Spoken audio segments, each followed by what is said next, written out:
السلام علیکم ورحمۃ اللہ وبرکاتہ نحمده ونصلی علی رسولہ الکریم اما بعد۔ آج کا سبق سن لیجئے۔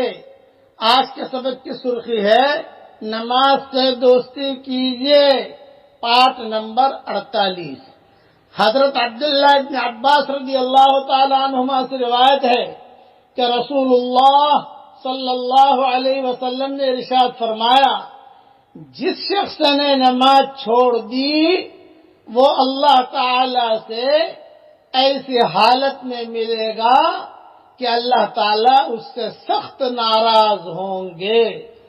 یہ حدیث بزار میں ہے، طبرانی میں ہے اور مجموع الزوائد میں بھی ہے۔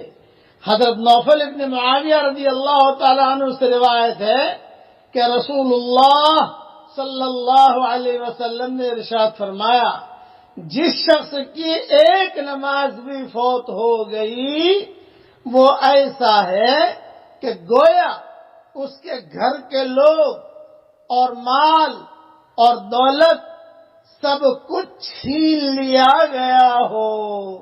یہ حدیث ابن حبان میں ہے۔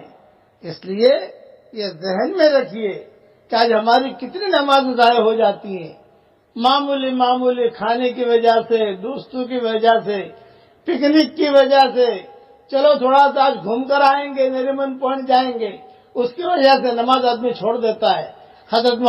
اب خواتین عام طور سے کپڑے بدلنے میں گھنٹوں لگاتی ہیں، کہیں جانا ہو فنکشن میں تو گھنٹوں لگاتی ہیں کپڑے بدلنے کے لیے، ڈریسنگ کرنے کے لیے، نماز چھوڑ دیتی ہیں۔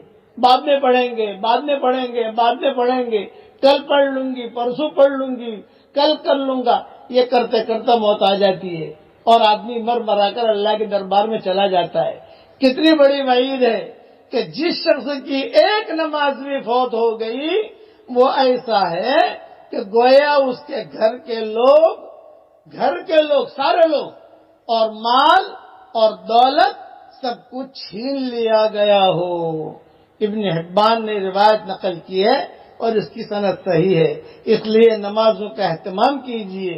روزانہ علماء نے لکھا ہے کہ روزانہ کم سے کم آدمی 3 مرتبہ دعا کرے، اے اللہ مجھے نماز پڑھنے کی توفیق دے، اے اللہ مجھے نماز پڑھنے کی توفیق دے، اے اللہ مجھے نماز پڑھنے کی توفیق دے۔ کبھی نہ کبھی اللہ تعالیٰ توفیق دے دے گا، لیکن سچے دل سے مانگے، اوپرے دل سے نہیں، سچے دل سے کہے کہ اللہ تھوڑی سی مجھ میں سستی ہے تو مجھے اپنا قرب دے۔ جس سے اللہ محبت کرتا ہے اس کو نماز پڑھنے کی توفیق دیتا ہے، جس سے اللہ محبت نہیں کرتا اسے اپنے دربار میں اور اپنے گھر میں اور اپنے قدموں کے سامنے سجدہ کرنے کی توفیق نہیں دیتا۔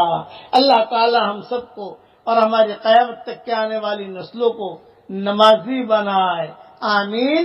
وآخر دعوانا ان الحمد للہ رب العالمین۔